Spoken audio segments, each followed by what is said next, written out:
How do you think things are between us? I don't know. I haven't killed you yet. That good enough? Nothing else I needed. Sure. Sounds like you had a rough time of it back there. Rough? That's putting it mildly. Let's put it this way. Can't get much rest when you're sleeping with one eye open.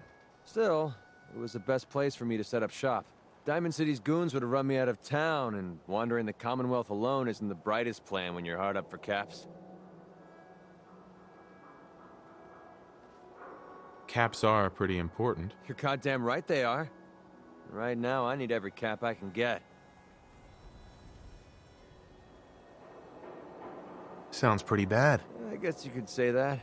I don't usually go around sharing stuff like this, but you've been pretty straight with me, so I'm gonna be straight with you. It's those two those two idiots you saw me talking to at the third rail. Winlock and Barnes. They've been hounding me for months, and it's been driving off clients. No one wants to touch me once they learn I used to run with the Gunners. And I figured if I could get enough caps together, maybe I could buy them out. Just kill them and be done with it. If it was that simple, I would have done it already. Winlock and Barnes have a small army of gunners with them at all times. They might decide to just keep the caps and put a bullet in my head for good measure. If I set up a place to meet them, I'm sure they'd roll in with everyone they've got. Unless, maybe you and I could pay them a little visit and put an end to them before they realize what's going on. Before you get that look on your face, let me just say that I wouldn't even be asking if I didn't trust you. If you need my help, I'm there. Wow, I don't know what to say.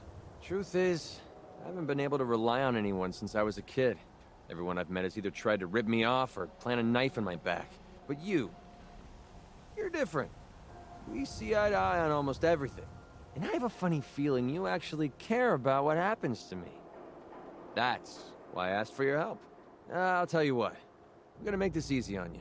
If you feel like helping me with this, head over to the Mass Pike interchange and we'll take them down. If you don't, I'm not going to hold it against you. Either way, thanks for hearing me out. It's nice to know that you care. Cola. Nuka-Cola. I'm gonna go. Oh. You and your mercenary. Hey. What do you want? Hey there.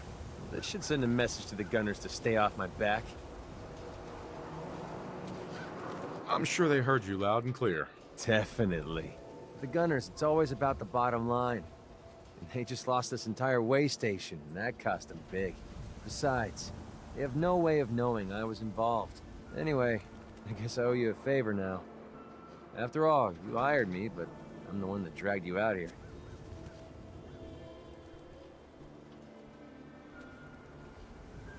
You don't owe me. You clearly needed the help. Sure, but I like everything to remain nice and even. And you're one up on me. Tell you what, I'm going to give you back the caps you paid me in Good Neighbor. I'll still stick with you because that was part of the original deal, but now we're even. There you go. I guess we're done here. Lead on, boss. Actually, I'm quite impressed. Yeah, I thought you might be. I'm completely self-taught, you know. Picked up a sniper rifle when I was 10 and never looked back. Always thought it was smarter to hit my targets at long range. I mean, why take chances, right? Besides, I had to come up with every trick in the book to survive the Capital Wasteland. What were you doing in the Capital Wasteland? I was born there. Lived underground in a place called Little Lamplight with a bunch of other kids. Left there when I was around 16. We kind of had a policy there. No adults. When you were 16, you packed up and left. I know, it sounds crazy, but having adults around was something we couldn't trust. How could a bunch of kids survive without help? Everyone pulled their own weight. Just like a colony you'd find anywhere. We all had our designated jobs and we watched each other's backs. Can you believe I was actually the mayor for a while? Me. Crazy, I know. Pretty brave. A bunch of kids living alone like that. I don't know. Looking back on the whole thing, I think we were just lucky.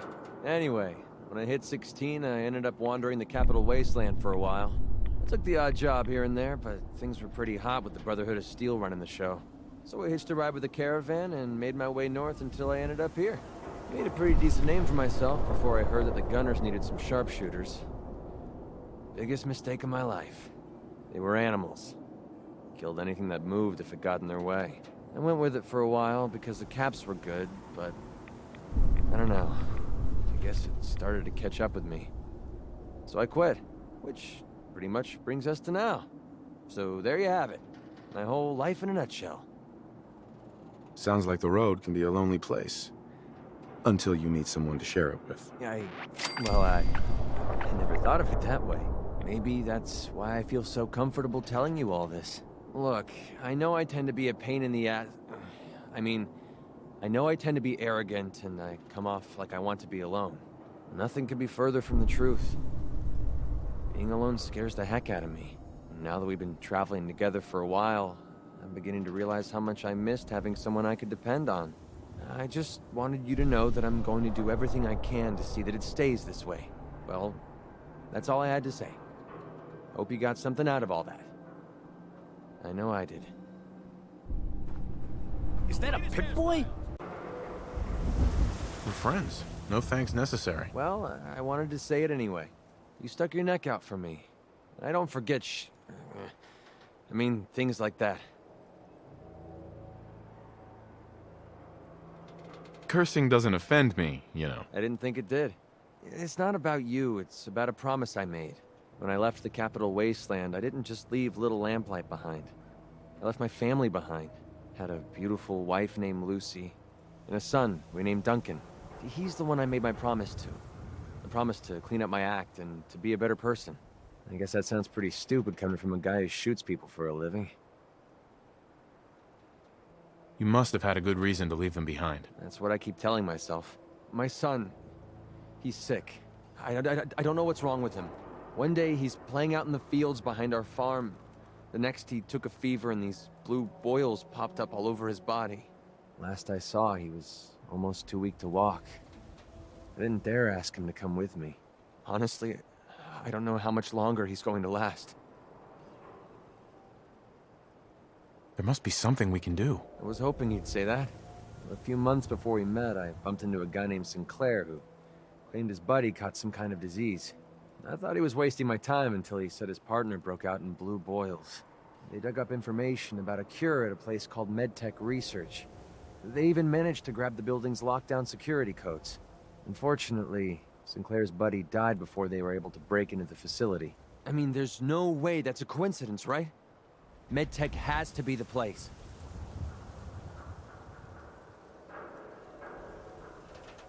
I hope so. For Duncan's sake, I do too. I'll put MedTech Research on your map. When you're ready, just take us out there. I have all the codes we need to get through their security. What you're doing, no one's ever cared that much about me before, even if it takes me the rest of my life. I'll repay this debt to you. I swear it.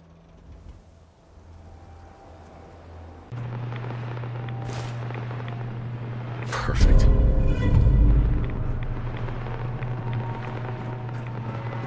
Hey. Well? Here you go, MacCready. Holy crap, we actually did it! We just gave Duncan a fighting chance to live. I don't know how I'll ever be able to pay you back for this. I owe you big time. All I care about is curing your son. I know you do. I'm just getting tired of taking instead of giving. Maybe one day I'll learn to get my priorities straight. Anyway, the last step ahead of us is getting the cure to Daisy and Goodneighbor. With her caravan contacts, she's the only one I trust to get this to Duncan on time. This is the last favor I'm going to ask. I promise. Let's go. Hey. Hold up. I think we need to talk. Sure, go ahead. Appreciated.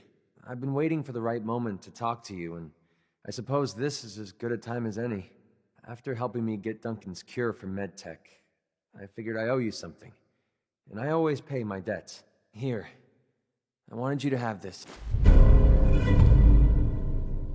I know a carved toy soldier is a strange reward for risking your life, but this one's special. It means a lot to me. Thank you. You're welcome. My wife Lucy gave this to me right after we met.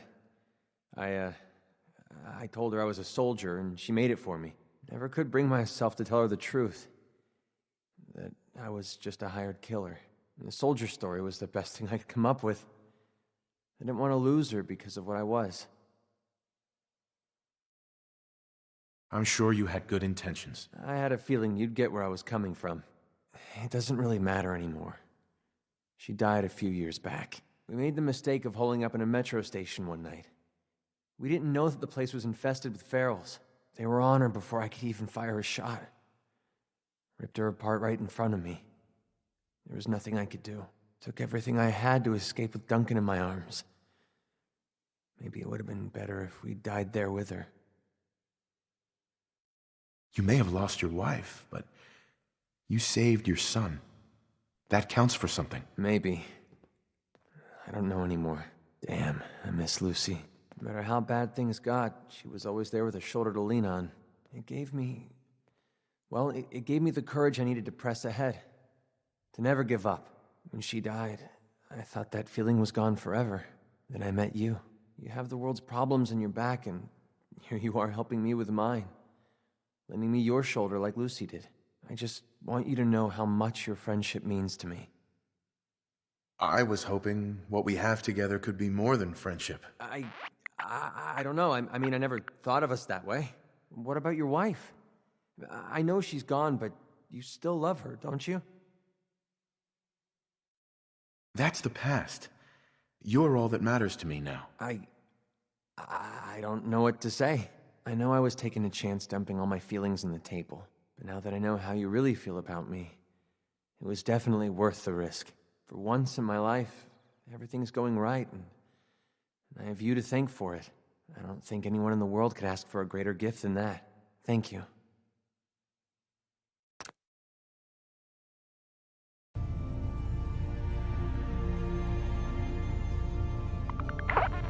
Ready to face the day?